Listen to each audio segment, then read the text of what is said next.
पांडे।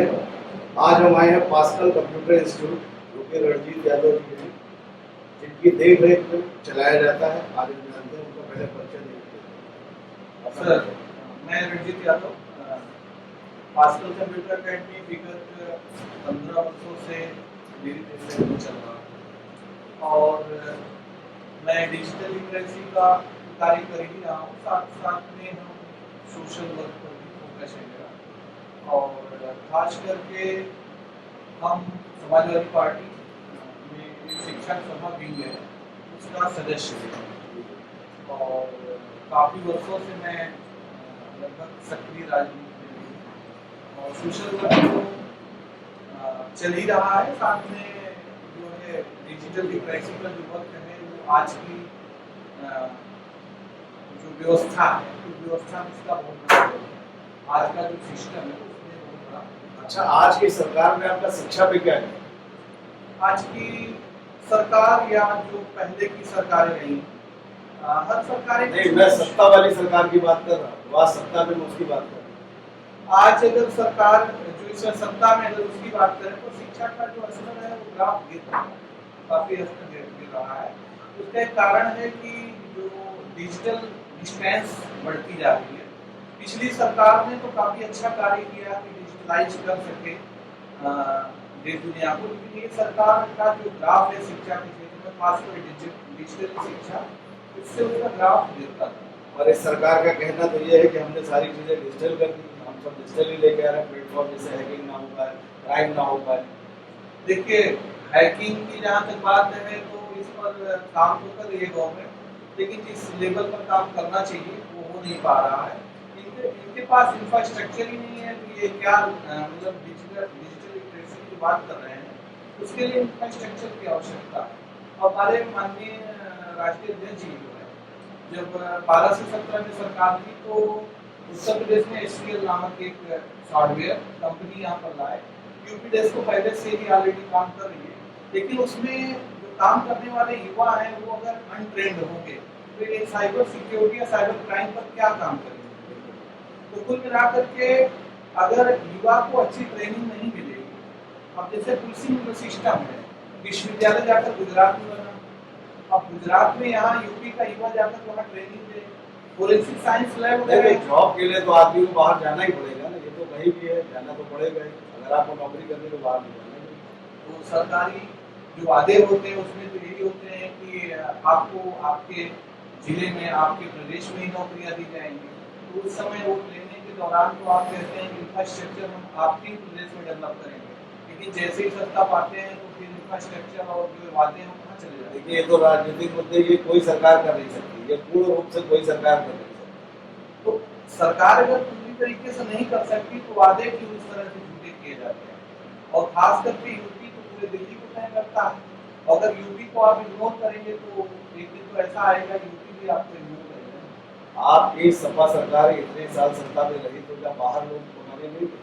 क्या उत्तर प्रदेश से लोग बाहर नहीं जा रहे थे बिल्कुल, लेकिन 5 साल में उन्होंने जो कार्य कर दिया उससे काफी हद तक शिक्षा का स्तर भी बढ़ा, रोजगार के भी बहुत सारे उपाय उसमें सुलझाए गए। जो बेरोजगार लोग हैं उनके लिए भत्ता भी उपलब्ध कराया गया और काम चल ही रहा था। एक बार और अगर सत्ता में रही होती हमारी पार्टी तो शायद अन्य राज्यों के लोग यहाँ पर आते और अच्छा कार्य कर रहे थे। लेकिन अब बीच में 5 साल में जितना कार्य किया हमारी सरकार ने, शायद 10 साल में कोई चीजें नहीं। अच्छा, आप अपने हिसाब से शिक्षा के स्तर में अगर आप होते तो आप किस तरह से इसको मेंटेन करते? अब 2012 से 17 के बीच में आपने देखा ही कि दुनिया का एक ऐसा मुख्यमंत्री जो इतनी बड़ी मात्रा में लैपटॉप बांटा, तो आप समझ सकते हैं उनकी सोच क्या रही होगी। और आगे अगर वो सोच रही होती सरकार की तो आज अपना उत्तर प्रदेश जो क्राइम के मामले में है, जो रोजगार के मामले में है, आज जितना ग्राफ गिरता जा रहा है, भ्रष्टाचार चरम सीमा पे है, इतनी ज्यादा यहाँ पर भुखमरी है, कोरोना के बाद से जो है काफी बदतर स्थिति में प्राथमिक शिक्षा अपनी चली गई है और स्वास्थ्य शिक्षा और रोजगार की तो बात ही नहीं हो रही है। और लोगों का तो कहना ये था कि सपा सरकार में सबसे ज्यादा घोटाले, सबसे ज्यादा जो है कहते हैं क्राइम और सबसे ज्यादा गुंडागर्दी होती। तो अगर घोटाले हुए तो इस 10 साल से सरकार यहाँ पर राज्य में लगभग 9 साल हुआ, घोटाले उजागर भी होने चाहिए अगर ऐसे कुछ घोटाले थे, और इनके अगर घोटाले अगर उजागर किए जाए तो ऐसे ऐसे घोटाले हैं जिसमें कई लोग जेल के अंदर होंगे। और हमारे अगर घोटाले थे तो 9 साल से सरकार कर क्या रही है? घोटाले को उजागर करना चाहिए ना। अच्छा, इस पे आप किस तरह से देखते हैं जो साइबर क्राइम है, साइबर क्राइम के बारे में आपको क्या कहना है? देखिए, साइबर क्राइम में जब तक अपनी सरकार, खास करके यूपी की सरकार इंफ्रास्ट्रक्चर नहीं डेवलप करेगी, युवाओं को ट्रेंड नहीं करेगी, युवाओं को डिजिटल लिटरेसी के साथ साथ जो सॉफ्टवेयर ट्रेनिंग है उस पर फोकस नहीं करेंगे, हम अपना इंफ्रास्ट्रक्चर डेवलप नहीं करेंगे, तो ये चीजें बनी रहेंगी। और इसके लिए जरूरत है जो अपने यहाँ के यूनिवर्सिटीज हैं, कॉलेजेस हैं, उनमें एजुकेशन की पॉलिसी जो लाए हैं, न्यू एजुकेशन पॉलिसी, उसमें बहुत ज्यादा दम नहीं है। और रही बात अपने यहाँ का, तो जब यहाँ तो आज भी प्रदेश वही बिजली और पानी और जो है शिक्षा इसी पर ही आधारित है, तो कहाँ साइबर पर काम कर। अच्छा, बाबा की सरकार में जो सरकारी स्कूल बंद हुए हैं, इसमें आपका कुछ कहना है कि शिक्षा पे क्या असर पड़ेगा, बच्चों पे क्या असर पड़ेगा?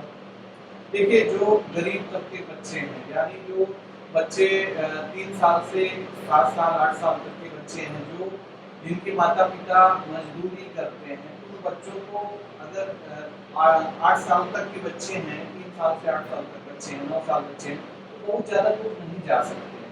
उनके लिए सबसे बड़ी समस्या तो यही है। और ये सरकार क्या कर रही है कि अगर जिस विद्यालय में मानक पूरे नहीं है तो उस विद्यालय को क्लोज करके, मर्ज करके बगल के विद्यालय, अब पता चला बगल का विद्यालय यहाँ से 5 किलोमीटर की दूरी पर है, 7 किलोमीटर की दूरी पर है। किसी ग्रामीण क्षेत्र के विद्यालय ज्यादातर हैं, तो उनको जब इतनी दूरी होगी, वैसे ही नजदीक था तो बच्चे नहीं आ पा रहे थे, क्योंकि इंफ्रास्ट्रक्चर ही नहीं ढंग का था। तो अब पहली बात तो स्कूल बंद है, दूसरी चीज डिस्टेंस। 3-4 ऐसे कारण हैं जिनकी वजह से प्राथमिक शिक्षा काफी बदहाल स्थिति में पहुंच गई है, और हमारी जो शिक्षा व्यवस्था है उसमें काफी कुछ बदलाव और बहुत चीजें ऐसी हैं जो इनोवेशन करने की आवश्यकता है। अच्छा, आपके हिसाब से क्राइम पे कैसे कंट्रोल किया जा सकता है? क्या ऐसी पॉलिसी होनी चाहिए सरकार को, क्या ऐसी पॉलिसीज लानी चाहिए, या क्या ऐसा कदम उठाना चाहिए जिससे क्राइम पे कंट्रोल किया जा सके और जो युवा बेरोजगार हैं उनको रोजगार दिया जा सके? देखिए, अगर क्राइम को कंट्रोल करने की बात है तो पूरी तरह से सरकार को डिजिटल तकनीक का इस्तेमाल करना पड़ेगा, और जो इसके जिम्मेदार, जो रिस्पॉन्सिबल, तो डिजिटल में भी तो हैकर बैठे हैं ना, डिजिटल में कैसे आप कंप्लीटली सेफ, तो डिजिटल में आज ईवीएम है आपका, ईवीएम भी डिजिटल ही है, लेकिन वो भी हैक हो जाए। देखिए, हैक तो कोई चीज भी हो सकती है, लेकिन ऐसी चीजें नहीं है कि हैक होने के कई रीजन होते हैं।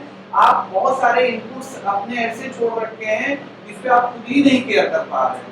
आप अपनी मोबाइल सिस्टम को ही नहीं ठीक कर पा रहे हैं, अपनी अन्य जो टेक्नोलॉजी है, खास करके जो सर्वर सिस्टम है, आप अगर हाईटेक सर्वर आप यूज कर रहे हैं, एक वेबसाइटें हैं, वो हैक होने का क्या रीजन है?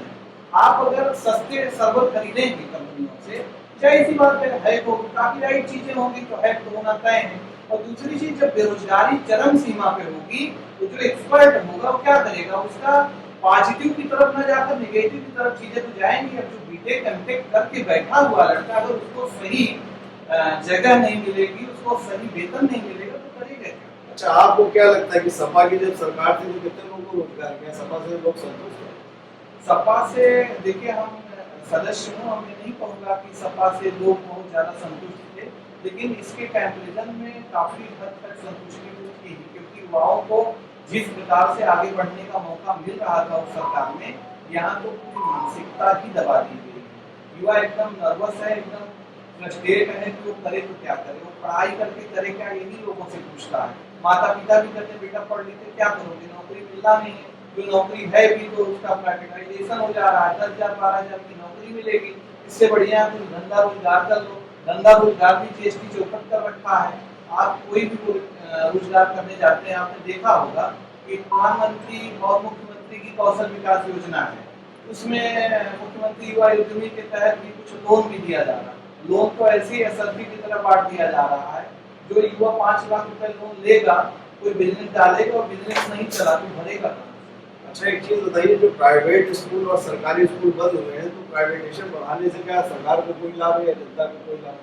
देखिए, तगड़ी फंडिंग तो जाती है। प्राइवेट स्कूल आज जो है गली गली में खुले हैं, उसका क्या रीजन है? चुनावी चंदा उनको मिलता है ना, का सबसे बड़ा कारण यही है कि अगर बंद करेंगे तो उसका बेनिफिट प्राइवेट स्कूलों को मिलेगा, और प्राइवेट स्कूल चुनाव आने पर उनकी मदद करेंगे। इससे सबसे बड़ा शोषण तो गरीब बच्चों को हो रहा है ना, जो बच्चे शिक्षा से वंचित हो जा रहे हैं, वही तो सवाल करेंगे आके। उनको ऐसा काम थमा दिया जाए कि उनको सवाल करने की क्षमता ही खत्म कर दो। अब जब सवाल नहीं होगा तो लोकतंत्र कहाँ से बचेगा? अच्छा, शिक्षा आप जो है युवाओं के लिए कोई संदेश दीजिए, बड़े ऐसा जो शिक्षकों को युवाओं के लिए एक अच्छा संदेश जो आपकी तरफ से आपके इंस्टीट्यूट की। देखिए, हम देश प्रदेश के सभी युवाओं को और खास करके अपने शिक्षक, मैं संगठन से हूँ, शिक्षकों को एक ऐसा संदेश अपने माध्यम से देना चाहता हूँ कि एक ऐसी शिक्षा व्यवस्था स्थापित करें और अपने जो बच्चे हैं उनको जागरूक करें, और इस तरह से जागरूक करें कि जो सरकार उनके लिए काम करें उन सरकार को चुनें, उनके माता पिता को समझाएं, उनके बच्चों को समझाएं, समाज को जो है चीजें बताएं। देखिए, अगर झूठ और जुमले की सरकार होगी तो जाहिर सी बात है सबसे ज्यादा असर होगा वो गरीब बच्चों पर। गरीब बच्चे जो है उनका जो हक है, उनका जो अधिकार है, उनको जो मिलना चाहिए वो नहीं मिलेगा। वो चुनाव आएगा, एक दिन 2 दिन का चुनाव होगा, उसमें जो है भ्रमित होकर के कुछ चीजें उनको मिल जाएंगे 2 दिन के लिए, उसको लेकर के 5 साल के लिए अपने बच्चे का भविष्य बर्बाद ना करें। ऐसे लोगों को चुने जो आपके क्षेत्र का विकास कर सके, आगे बढ़ा सके। आज बड़ा अच्छा लगा भास्कर इंस्टीट्यूट में आए और भाई साहब का इंटरव्यू हुआ, उन्होंने बड़ी अच्छी बातें बताई, बड़ा मार्गदर्शन दिखाया, युवाओं के लिए होगा क्राइम पे भी कुछ लोगों को बताया। मैं यही से विदा चाहता हूँ। मैं SN Pandey, crime plus news से, जय हिंद।